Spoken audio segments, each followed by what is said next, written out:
நபி ஸல்லல்லாஹு அலைஹி வஸல்லம் அவர்கள் தன்னுடைய தோழர் முஆத் ரலியல்லாஹு தஆலா அன்ஹு அவர்களை பார்த்து சொல்லுகிறார்கள், யா முஆத் வல்லாஹி இன்னி லஉஹிப்புக். முஆதே, அல்லாஹ்வின் மீது சத்தியமாக நான் உன்னை ரொம்ப நேசிக்கிறேன். ثم أوصيك يا معاذ, முஆதே உனக்கு ஒரு வசியத்து செய்கிறேன். لا تدعن في دبر كل صلاة. முஆதே, ஒவ்வொரு தொழுகைக்கு பின்னாலும் நான் சொல்லக்கூடிய இந்த வார்த்தையை விடாம நீ சொல்லி வரணும். ஒவ்வொரு தொழுகைக்கு பின்னாலையும். இங்க வந்திருக்கிற எல்லாருக்கும் இந்த ஹதீஸ ஞாபகப்படுத்துற நோக்கம், ஒவ்வொருவரும் இந்த ஹதீஸ பாடமாக்கி இத தன் வாழ்க்கையில மௌத்து வரைக்கும் ஓதி வரணும். சொன்னார்கள் ஸல்லல்லாஹு அலைஹி வஸல்லம், என்ன துஆவை ஓதி வரணும் தெரியுமா? அல்லாஹும்ம அஇன்னி அலா ذிக்ரிக வ ஷுக்ரிக வ ஹுஸ்னி இபாதத்திக். பாடமா?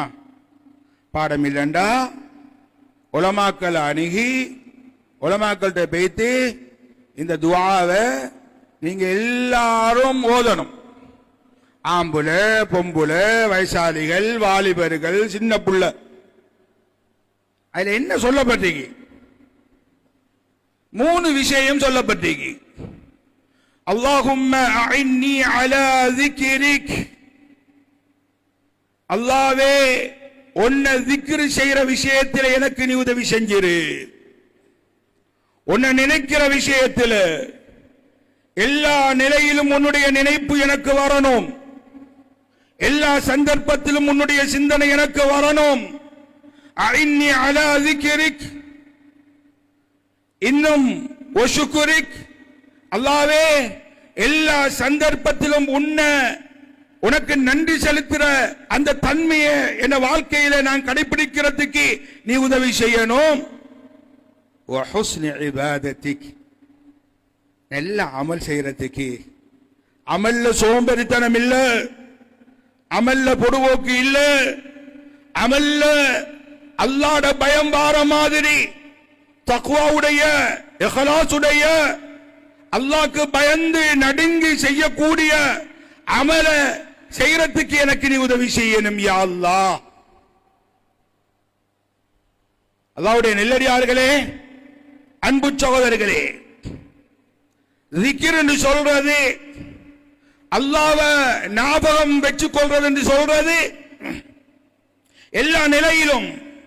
பள்ளிக்கு வந்தா மட்டும்தான் அல்லாஹ் இல்ல, ஹஜ்ஜுக்கு போனா மட்டும்தான் அல்லாஹ் இல்ல. எல்லா நிலையிலும் எல்லா சந்தர்ப்பத்திலும். நீங்க வியாபாரத்தில் இருக்கிறீங்களா, அந்த நேரத்தில் கூட அல்லாஹ்வுடைய சிந்தனை. தொழில்ல இருக்கிறீங்களா, அந்த நேரத்தில் அல்லாஹ்வுடைய சிந்தனை. தனிமையில இருக்கிறீங்களா, அந்த நேரத்தில் அல்லாஹ்வுடைய சிந்தனை. கூட்டுல இருக்கிறீங்களா, அந்த நேரத்தில் அல்லாஹ்வுடைய சிந்தனை. நண்பர்களோட இருக்கிறீங்களா, அந்த நேரத்தில் அல்லாஹ்வுடைய சிந்தனை. ட்ரிப் போறீங்களா, நீங்க சுற்றுலா போறீங்களா, அந்த நேரத்தில் கூட அல்லாஹ்வுடைய பயம் உங்களோட உள்ளத்தில் இருக்கணும்.